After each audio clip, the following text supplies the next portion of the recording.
Today I want to talk to you about Parkinson's Law, what it is and how you can overcome it. So it's a very muggy Saturday morning. We've had a massive heat wave over the last week, as you can probably tell.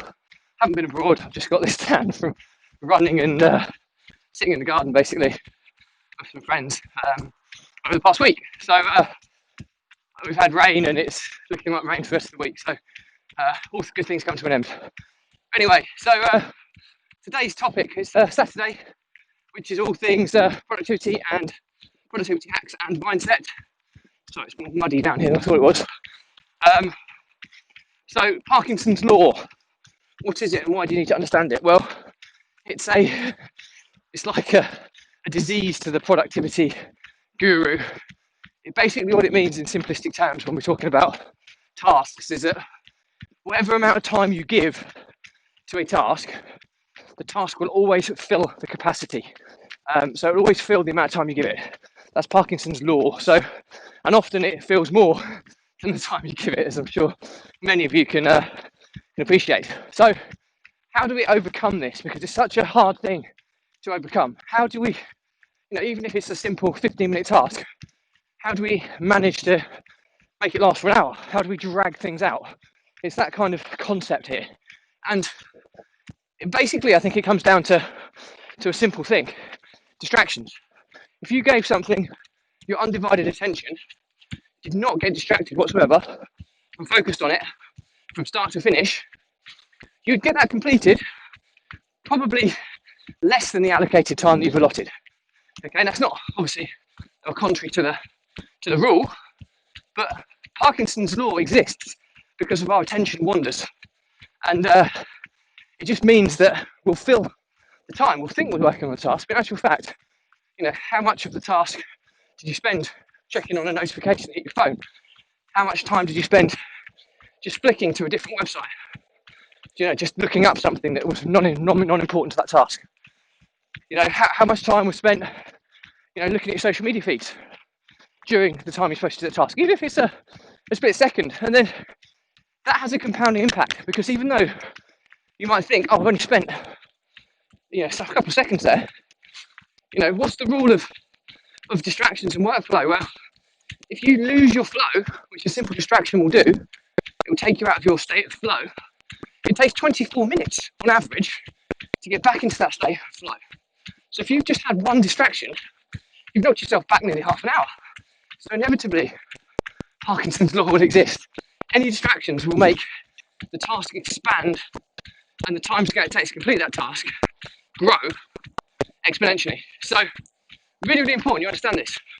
So there's some easy ways you can overcome this, and it's removing distractions from your life. Now, this is not something you can just get straight away. It normally takes a bit of practice and a bit of self-control. The words cold turkey come to mind. When somebody's addicted to something and they need to go without it for a long time. We are all addicted to smartphones. They're such a big part of our life now. We're addicted to notifications. We're addicted to distractions, basically. So if you want to eliminate the impact of Parkinson's Law on your business and your personal life and become somebody who's super productive, you need to switch these notifications off. There's a pretty easy way of doing it. Any smartphone, or if you're working on a Mac or a laptop, you'll have the ability to do not disturb or airplane mode or turn your notifications off. So do that. That will eliminate things for short bursts. You have to remember to do that. When you get good with it, just leave them off permanently.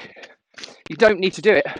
And then allocate times later in the day on your terms, when you're going to go through your email inbox or when you're going to go through your social media comms. Do it on your terms rather than when you're trying to get a high value task completed. Really important. There are kind of apps and software you can use to help you, like Rescue Time. There's Feed Eradicator, which blocks all your social media feeds for a period of time. Rescue Time will identify the websites that you're spending large proportion of times, and if they're categorized as unproductive, you can block them for periods of time. So there is stuff that can try and take you away from this. The simplest solution is just turn your phone on airplane mode whilst you're working on a task, or disconnect to the Wi-Fi if the task permits it. So there's lots of things you can do, but eliminate yourself. I mean, if you're working in a social environment, some people much prefer working in a social environment. When you're in flow, get yourself some headphones. My AirPods Pro I'm wearing here, they've got a noise cancellation mode. So if I'm in a really noisy area, I can switch that on, it blocks it all out. So I can be in a really hustle and bustle environment, which I like, but I can switch the noise off so I don't get distracted from other people's conversations and those types of things when you need to hit that high level of focus. So it's really, really important that you understand this, understand the tools that are available, because this is game-changing stuff. If you get this right, you can basically exponentially increase the time that, decrease the amount of time it takes to reach your goal, because you're so much more productive rather than wasting so much time. Because if you did an analysis on this, you're probably wasting 50% plus of your time. That's a guess, by the way. There's no facts behind that, but I'm just going from what I'm like. And let's be honest, I'm a productivity student. I study this stuff. I love learning from this stuff. I don't implement all of it. I try to implement stuff that I think is going to work for me. Some of it sticks, some of it doesn't.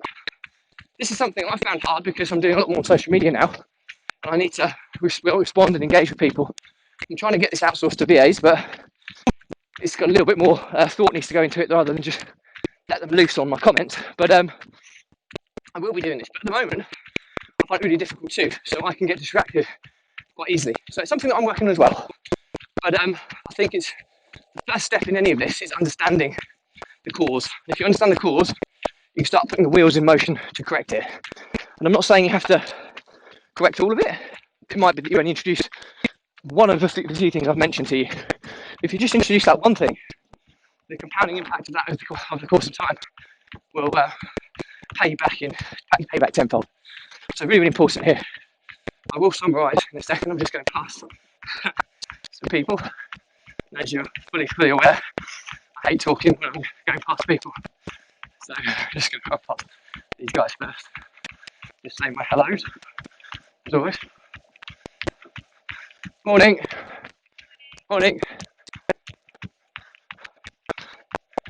It's a bit quiet so I can talk again now. So to summarise then, Parkinson's Law, what is it?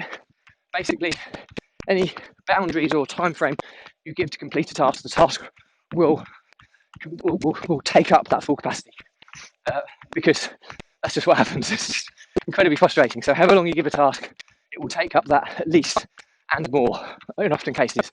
So how do you overcome it? Is avoid distractions. We know that the impact of distractions takes you 24 minutes to recover from in terms of getting back into your state of hyper-focus. So really, really important you understand this.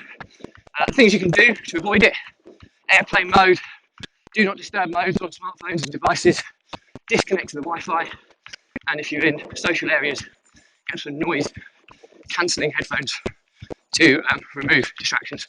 And try it, trust me, it'll be game changing for you. So hope you found this useful. It's a quick one today. I'm trying not to waffle as much, so keep the episodes a bit shorter. As always, any comments, questions, just drop them in, I'll respond to everyone. And if it's a bigger topic, I'll still comment, but I'll do a separate vlog episode and tag you in. So it's my guarantee to you. If you think it's really good value or help someone, please tag them in or share it or just give it a like. It'll hopefully give it some extra reach. If it's not for you, no problem, just unfollow or unfriend me and it won't clutter up your feeds anymore. And as always, stay positive, stay happy. See you on the next episode.